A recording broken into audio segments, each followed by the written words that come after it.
जन्म लाभ परः पुंसाम अंते नारायण स्मृति।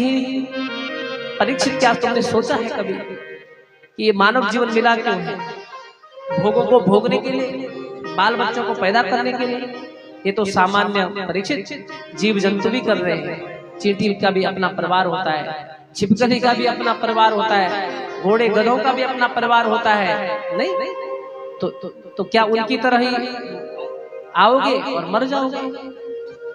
मनुष्य जीवन तुम्हें इसलिए नहीं मिला हुआ है। इसीलिए राजन, इस जन्म का परम लाभ ये है कि पूरे जन्म भर अच्छे सत्कर्म करो, परमात्मा का चिंतन करो, कीर्तन करो, और जब अंत समय आ जाए तो अंते नारायण स्मृति ही, अंत समय में नारायण की स्मृति बनी रहे।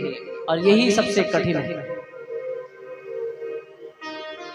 जब व्यक्ति वृद्ध अवस्था में बिस्तर पर लेट जाता है और जिस व्यक्ति ने परमात्मा के भजन नहीं सुने, कीर्तन नहीं करे, सत्संग में नहीं गया, देवालय में नहीं गया, वो व्यक्ति बिस्तर पर लेटा हुआ संसार के प्रपंचों में पड़ा रहता है। तब ध्यान नहीं लगता। वार्ता पृच्छति कोपि न गेहे। अरे तुम्हारे साथ जो तुम्हारे बाल बच्चे हैं वो भी 2-4 दिन खड़े रहते हैं, उसके बाद सब कामों में लग जाता। वो बूढ़ा व्यक्ति बिस्तर पर लेटे लेटे अपने दिन गिनता रहता है। अब देखो, जो संसार के जिनको पैदा किया है वो व्यक्ति हमारे पास ढंग से नहीं आ रहा है, तो जगत पिता कैसे आ जाएगा जब तुम उनके साथ बैठे नहीं? जगत पिता जिसको तुमने एक जल का लोटा नहीं चढ़ाया, वो कैसे आ जाएगा लेने के लिए? बोलो। वो तभी हमारे पास पहुंचेगा जब हम और तुम उनके लिए, जब एक हाथ पांव चल रहे थे तब उन तक पहुंच रहे थे। मंदिर क्यों जाते हैं? बोलो, क्यों जाते हैं मंदिर? घर में भी तो मंदिर है। अरे घर में मंदिर है, उसकी शुद्धि में क्या है? कुछ न कुछ गड़बड़ है।